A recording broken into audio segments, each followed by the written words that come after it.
So we're both mamas. Yes. And we're seeing stuff in our kids right now. Mm-hmm. It's looking like anxiety. Yeah. And we've got anxiety. Yes. So can we talk about this? Absolutely. All right, let's do it. Welcome to It's a Mental Thing, the podcast that dives deep into the power of the mind and the heart of mental health. Whether you're navigating life's challenges, seeking balance, or simply curious about how to care for your mind, you're in the right place. Each week, we explore stories, strategies, and expert insights to help you build resilience, find clarity, and embrace a healthier you.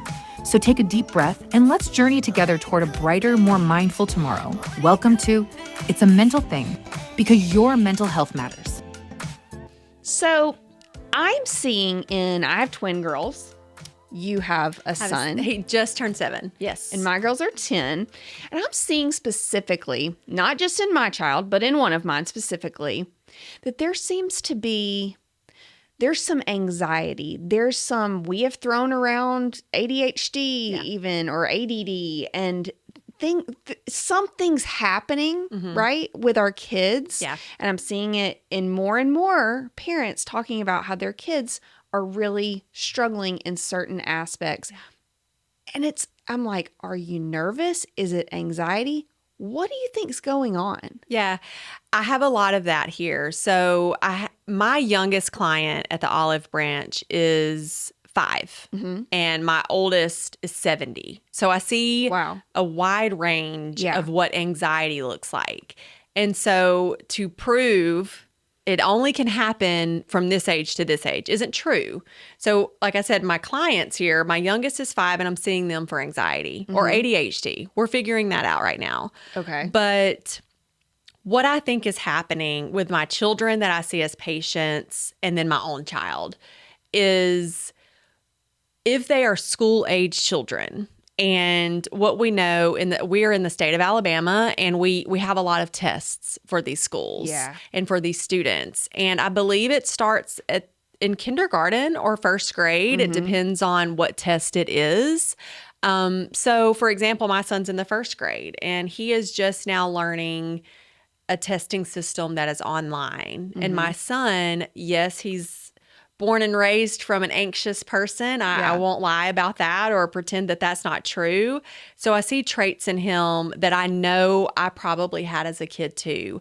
He's a people pleaser.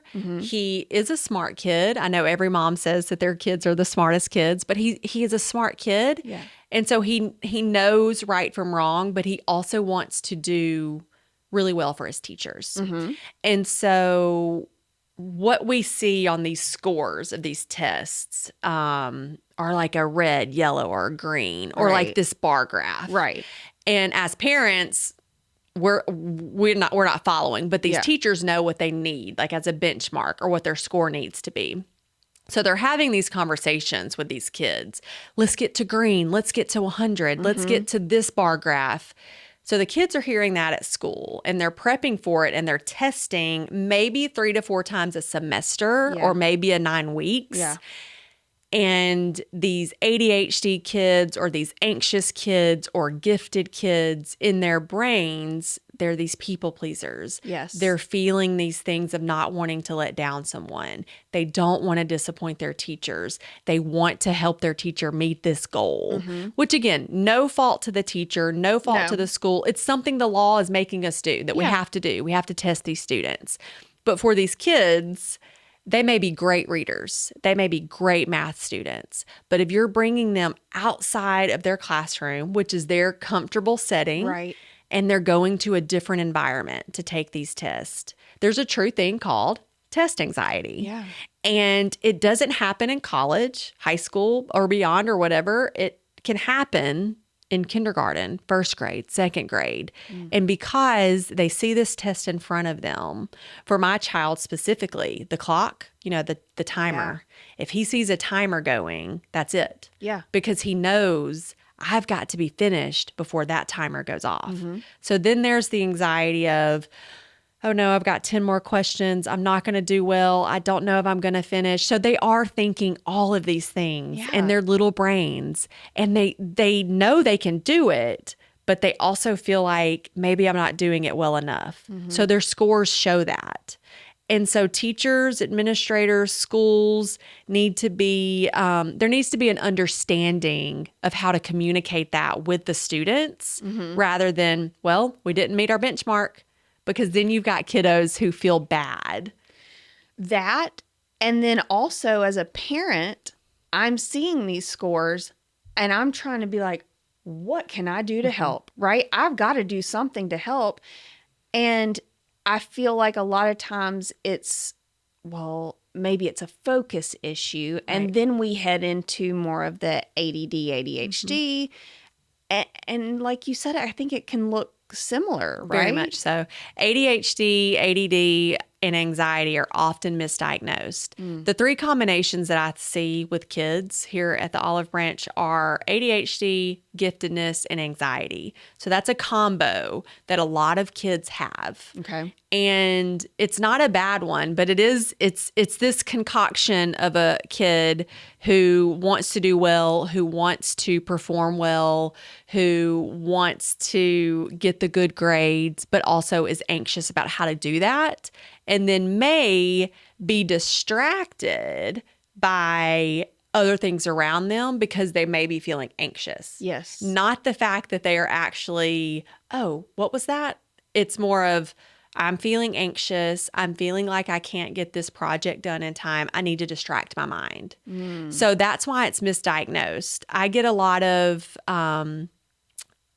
evaluations that I need to do that kind of score the ADHD panel for the evaluations for students or for teachers or for parents. And oftentimes they come back negative because the teachers aren't seeing the attention deficit at school, but they may see anxiety. So if you're a parent and you see that, you need to ask, which one are you seeing more of? There's no problem in getting an evaluation for ADHD, but if you're getting straight zeros or ones or never seen, don't see, not often, obviously there's not an attention issue there. Right. But you can start asking the questions of, what do you see as far as anxiety? Oh, well, they're biting their fingernails a lot. They're picking at their pants a lot. They're twiddling their pencil a lot. They're bouncing their foot a lot. You see how all that kind of looks like, well, they're not paying attention. Not paying attention, yeah. But they may be just highly functioning anxiety kids. And I see a lot of that. Very interesting. Never really even knew the correlation of misdiagnosis with ADD, anxiety, but it makes perfect sense. Yeah. Right? Well, because we think of fidgeters, anxious people, we fidget. Hi, right? is anyone noticing this going on the whole time? Yeah. Okay. Usually I have like a paper clip always or something with me. I had a ball of fidgets over here just a minute ago, Well, or next it's time, gone. We'll have our next time fidgets. We'll have our fidgets. Okay. But yeah, so you think of fidgeting or not sitting, the nervous little leg taps. You think of all of those as, oh, they're just anxious. Sometimes those kids are getting nervous energy out because they are just off the wall attention deficit. Yeah. But then you have some kids who are just getting nervous energy out because they don't know another way to do it, and they're just feeling anxious and nervous. So again, there's similarities, but very different. So ADHD is actually a neurological, something you're born with. Anxiety is an event. Something has happened. There's a trigger. There's something causing it. So there's nothing causing ADHD. It's something you're actually wired and born with. So how would you then suggest to a parent who's, my kid, she's got something's going on here, right? How do I navigate which is which? What's the first step I take? First step for parents when they're noticing, okay, something's a little off, I'm not sure which one it is having that parent conference and just straight up saying, what do you see 8 hours of the day? Because these teachers are seeing these kids longer than we are during the day. Right. And in a different setting. So they're going to be honest with, okay, yeah, this is for sure an attention thing. Or maybe she's just nervous or he's just nervous. So setting up a parent conference and just saying, what do you see all day? And doing the evaluation. And the evaluation is what I use is the Vanderbilt assessment tool that you can find online. You can send it. Your pediatricians can do it. The therapist can do it. And it's a score. So at the end of this assessment, you get this score ranking from 0 to maybe 12 of high attention deficit or very low attention deficit. And if there's low, it's probably not ADHD. But then if you get anxiety, there's not a full tool to do with anxiety. It's more symptom based and talking to your child of, do you feel like you can't pay attention when the teacher is talking, or do you feel nervous when the teacher is talking? And so like we've talked before, I've written a book called I Have Worry Monsters in My Tummy. Yes. And that gives kids the words and the tools to say, because a lot of kids don't know. They don't know. Yeah. Yeah. They don't know what that word is. I have my 7-year-old will ask a lot, what is anxiety? Because they feel it in their stomach, or they feel it in their head, or they feel it in their body, but the word is so big. They're like, I feel nervous. Yes. Yeah.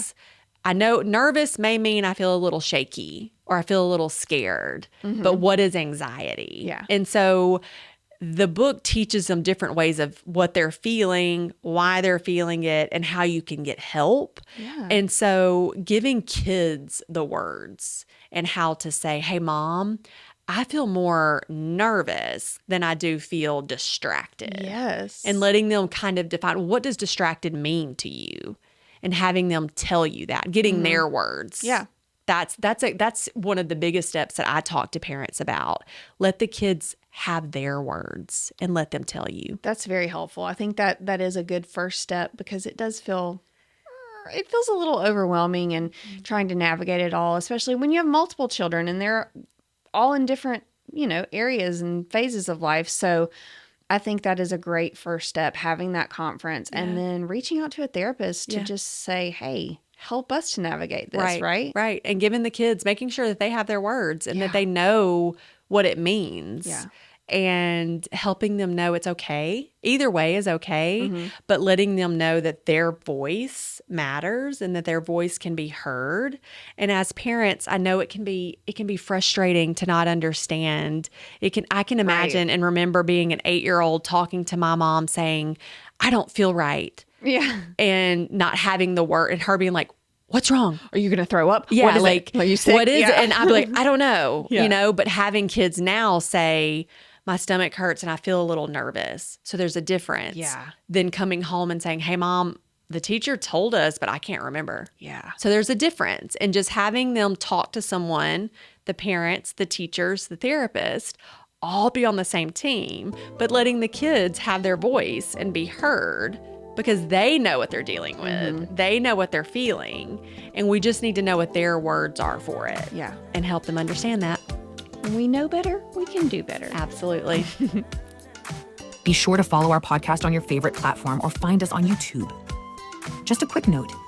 If you're facing a mental health challenge, we encourage you to seek help from a licensed therapist like Erica or a healthcare provider. Remember, your well-being is personal, and only a professional can provide guidance tailored to your unique needs.